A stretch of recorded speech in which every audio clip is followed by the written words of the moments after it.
Halo, Assalamualaikum warahmatullahi wabarakatuh. Ketemu lagi dengan saya di channel Vlog Berita. Oke teman-teman, hari ini tuh ada kabar berita dengan judul Masih ingat Emir Muiz, mantan napi koruptor dan ex anggota praksi PDIP DPR, kini jadi komisaris PT PIM. Nama Emir Muiz mendadak jadi perbincangan. Sosok Emir Muiz dulunya menyita perhatian setelah dipenjara karena kasus korupsi, padahal saat itu statusnya anggota praksi PDIP DPR RI 2000 sampai 2013. Kini setelah bebas, mantan napi koruptor ini dapat jabatan sebagai komisaris di anak perusahaan BUMN. Dan nama Emir Muiz pun diperbincangkan lagi. Mantan narapidana kasus korupsi IJDRIK Emir Muiz diangkat menjadi salah satu komisaris di PT Pupuk Iskandar Muda. Perusahaan tersebut merupakan anak usaha PT Pupuk Indonesia Persero. PT Pupuk Indonesia sendiri adalah perusahaan BUMN. Profil mantan anggota DPR RI dari praksi PDIP itu sendiri telah dimuat di laman resmi PT PIM. Mengutip laman resmi perusahaan, Emir Muiz diangkat menjadi komisaris sejak 18 Februari 2021 lalu. Dia ditunjuk sebagai komisaris oleh PT pemegang saham PT PIM. Emir lahir di Jakarta pada tanggal 27 Agustus 1950. Dia menyelesaikan gelar sarjana dari jurusan Teknik Industri Institut Teknologi Bandung tahun 1975.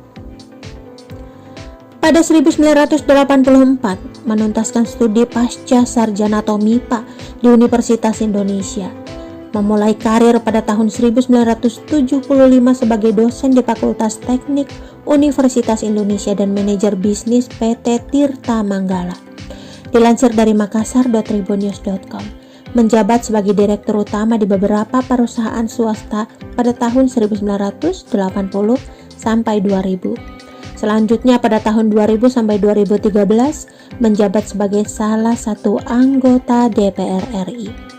Majelis Hakim Pengadilan Tindak Pidana Korupsi telah menjatuhkan vonis 3 tahun penjara terhadap kader PDIP IJDRIK Emir Muiz pada tahun 2014 lalu, yang dijerat dalam kasus suap proyek pembangunan pembangkit listrik tenaga uap atau PLTU di Tarahan, Lampung tahun 2004. Dia divonis 3 tahun penjara dan denda 150 juta rupiah subsidi 3 bulan penjara. Hakim menilai Emir yang saat itu menjadi anggota Komisi DPR saat itu terbukti menerima uang suap dari PT Alstom Power Incorporated Amerika Serikat dan Marubeni Incorporated Jepang melalui Presiden Pacific Relations Inc. Firoz Muhammad Sarafi. Emir dianggap melanggar pasal 11 Undang-Undang Nomor 31 Tahun 1999 tentang pemberantasan tindak pidana korupsi sebagaimana diubah dengan Undang-Undang Nomor 20 Tahun 2021. Putusan itu lebih ringan dengan tuntutan jaksa yakni 4 tahun 6 bulan penjara dan membayar denda 200 juta rupiah subsidi 5 bulan kurungan penjara. Hakim menjelaskan Emir menerima uang dari konsorsium Alstom yang ditransfer ke rekening perusahaan anak Emir yaitu PT Arta Nusantara Utama secara bertahap. Total yang diterima terdakwa adalah 3.570.000 dolar Amerika Serikat. Maka unsur menerima hadiah atau janji telah terpenuhi, ujar Hakim Soafialdi di Pengadilan Tindak Pidana Korupsi Jakarta pada Senin 14 April 2004 silam.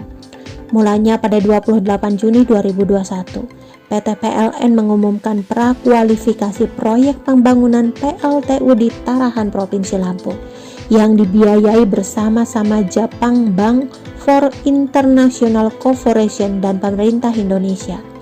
Setelah itu petinggi Alstom Power Inc. David Gerald melalui Development Director Alstom Eko Sulianto menemui dia untuk meminta bantuan agar konsorsium Alstom Power Inc. memenangi lelang proyek PLTU. Emir Muiz disebut secara terbuka menanyakan keuntungan finansial yang akan didapatnya jika setuju membantu Alstom dalam memenangi proyek PLTU Tarahan. Akhirnya pada 6 Mei 2004, konsorsium Alstom Power Inch diputuskan sebagai pemenang lelang. Oke teman-teman, itu sedikit berita dari channel Vlog Berita. Sampai ketemu lagi di berita-berita selengkapnya. Assalamualaikum, bye-bye.